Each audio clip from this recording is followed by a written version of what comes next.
Hey guys, welcome back to the Mental Watches YouTube channel. For today's video, we wanted to take a look at last week's auction in Monaco from Monaco Legends Group. They auctioned off 261 watches for a total sale of over an eye-watering 22 million euros. There were some really interesting results, some really interesting watches, and some really interesting market trends that we noticed, so we wanted to take a look at it with you guys.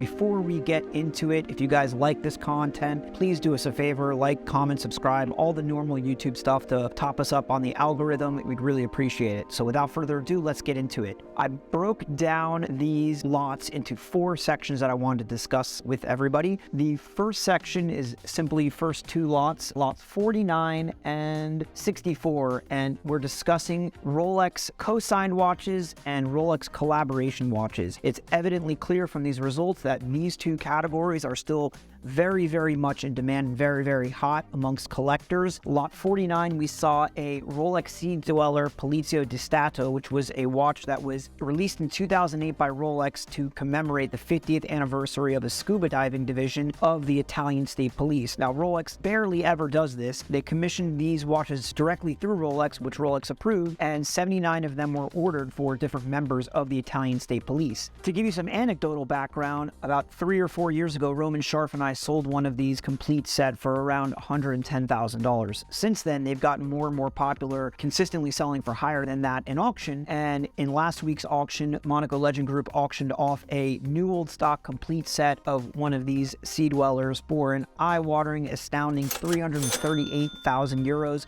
which is by far a record for this model, and showing that these watches, along with Comex and other kind of collaborative Rolex watches, are only getting more and more popular and desirable. And in that same vein, Monaco Legend Group Lot 64 auctioned off a yellow gold Zenith Daytona, reference 16528, co-signed by Gerard & Co., which is a retailer out of the UK. They actually were the crown jeweler for a long time in the 90s. First time I've ever seen one of their watches co-signed. It was really, really interesting, really, really rare, probably rarer than any Tiffany Daytona or Tiffany co-signed Rolex you've ever seen.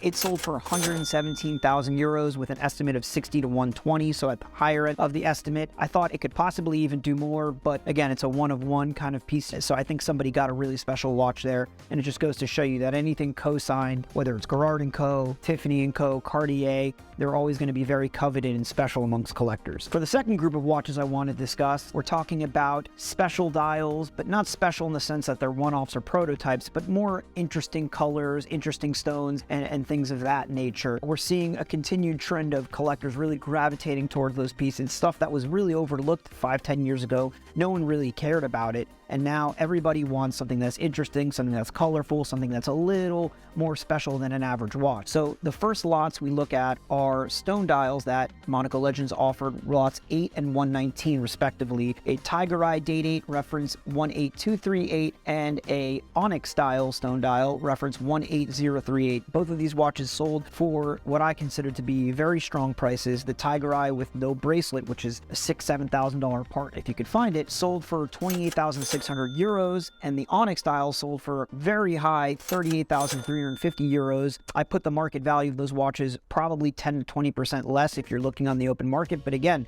finding perfect examples has become very, very hard. So when these watches do come up for sale, they achieve great results. In the same vein, Monaco Legend Group offered a bunch of Stella dials for sale. If you don't know what a Stella dial is, it was a Rolex Date 8 with a special colored lacquered dial that they produced in the 1970s, 1980s, mostly for sale overseas, i.e. not in the United States. The results were a mixed bag. About 2 years ago, Monaco Legend Group offered about 6 or 7 of them for sale, and they all achieved incredible results, selling for over 150K per lot. A bunch of these sold for well under that, but still above their high estimates. Lot number 9, a beautiful, beautiful green colored yellow gold 18038 with no bracelet, sold for above the high estimate for 57,200 euro. I thought that was actually a very reasonable price for this watch. I thought it could achieve more. Apparently it was perfect. I wasn't there to see it myself. And interestingly enough, lot 210, they offered the same reference watch, full set, complete box papers on bracelet, but with diamond markers, which generally sells for less than without diamond markers, for almost double the same price. Crushing crushing the estimate of 35 to 70,000 euros and selling for 106,000 euros. I'm not sure what the explanation is there, but clearly these Stella dials are still in demand and still selling for above their auction estimates. The last one that I thought was interesting was lot 166. The estimate was 25,000 to 50,000. It was a reference 18038 date, again with a Tiffany-ish blue color dial. The watch ended up selling all in for 76,700 euros. Another watch that I thought could have done more, which begs the question, is now the right time to buy Rolex Stella dials? I'm not telling anybody how to spend their money, but I think there might be an opportunity here for people who have been priced out of the market over the past few years, when routinely they are selling for well into the six figures for over 100,000 for almost any interesting color, not, you know, burgundy or basic colors, but the blues, the greens, the yellows of the world. It might be a good time to start rekindling your interest if you were looking for one before, because it seems that prices have gone down a little bit. Not a tremendous amount, but a little bit. Moving along, in the same vein, although not Stella dials, Monaco Legend Group offered up two interesting, again, yellow gold Rolex dates,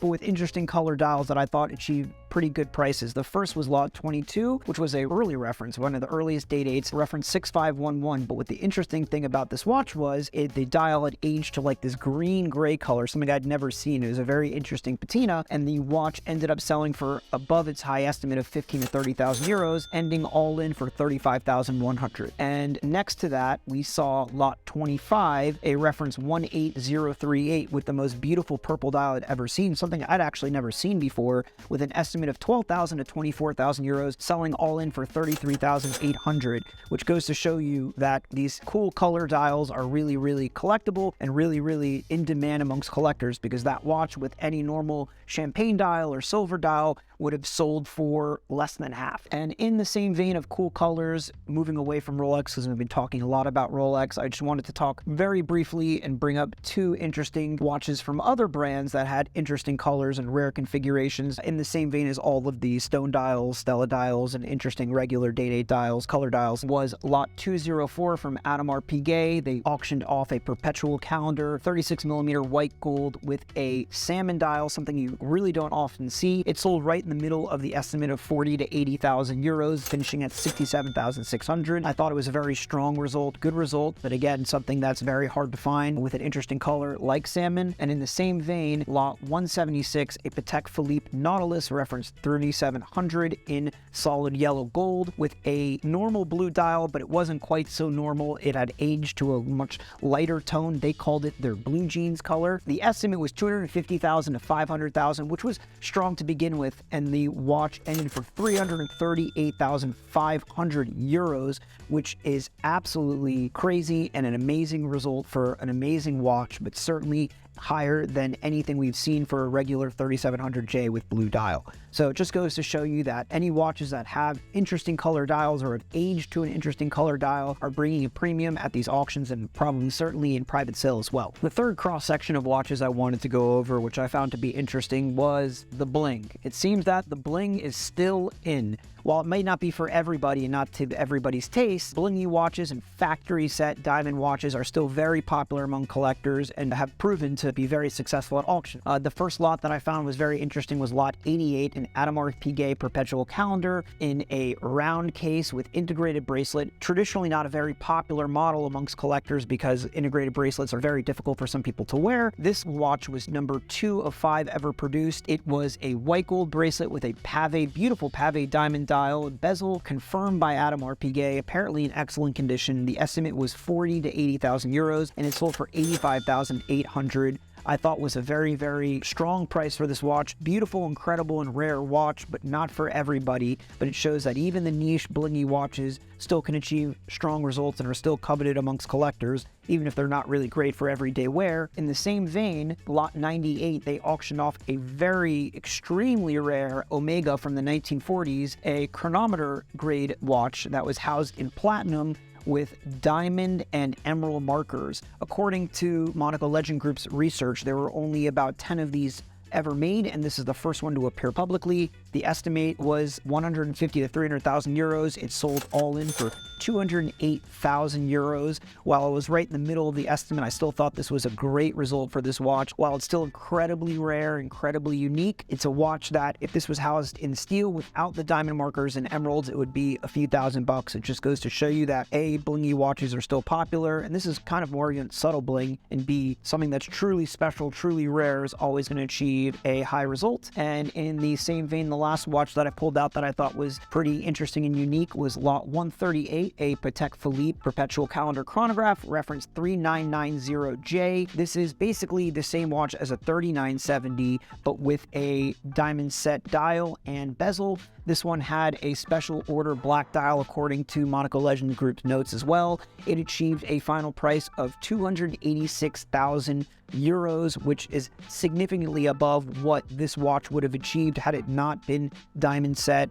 Those watches generally are in the $100,000 to $150,000 mark. These very rarely come up for sale. Really coveted amongst collectors, really special piece that achieved a result that I thought was worth it. And if you are in the market for diamond set watches, you should certainly consider jumping in now before the prices really start to skyrocket even more, because generally diamond set watches are much less produced than their regular version counterparts, and they're getting snagged up by collectors, as is evidenced by the auction results. The last subsection of watches I wanted to go over briefly were, no other way to call it, but the heavy hitters.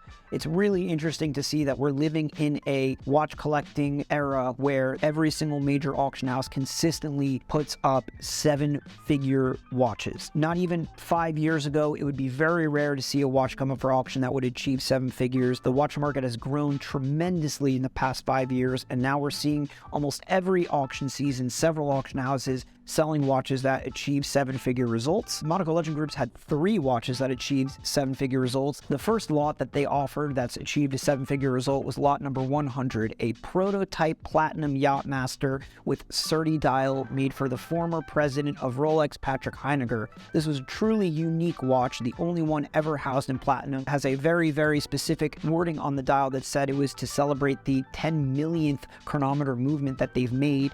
It was truly a special watch. I wouldn't even be surprised if Rolex themselves bought it, and it sold for an astounding 2,316,800 euros. This is a watch that was estimated between 1 million to 2 million euros. It broke that estimate. It's truly a special watch, a piece of history. In my opinion, at the end of the day, it's just a Yachtmaster. I was surprised by that result because of the fact that it wasn't a Daytona, it wasn't Marlon Brando's GMT, but at the end of the day, it's a very, very special watch, and it's good to see that there is such strong interest in a watch such as this. The next lot that they sold for over seven figures was lot 164, a Patek Philippe dual crown world timing reference 2523/1. These are really special watches. It's estimated that Patek made only about 15 of them. They have 2 crowns on each side of the watch, one at 3 o'clock to set the time, one at 9 o'clock to set the world time disc. They were housed in these large, for the era, 36mm cases and are extremely beautiful and extremely coveted.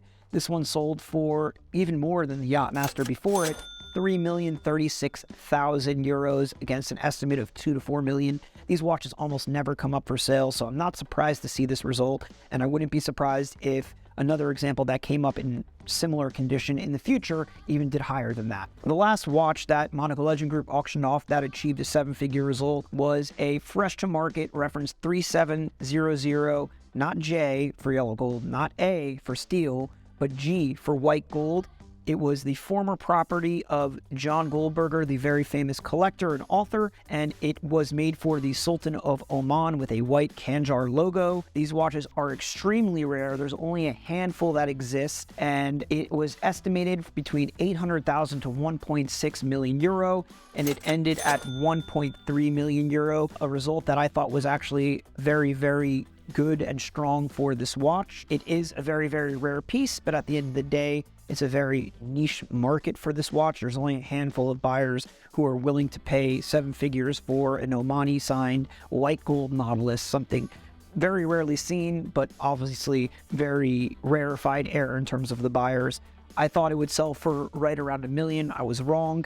And again, it just goes to show you that the watch market really has exploded in popularity, that there are several willing and able buyers at every single auction house willing to spend over $1 million on a single wristwatch. Anyways, guys, without spending 2 hours going through the entire catalog, congrats again to Monaco Legends Group on a really successful sale and for selling some amazing wristwatches in this past sale last weekend. If there's anything else you'd like to see me discuss in the future, comment below, and look forward to analyzing the Geneva sales with you guys in a month. Bye.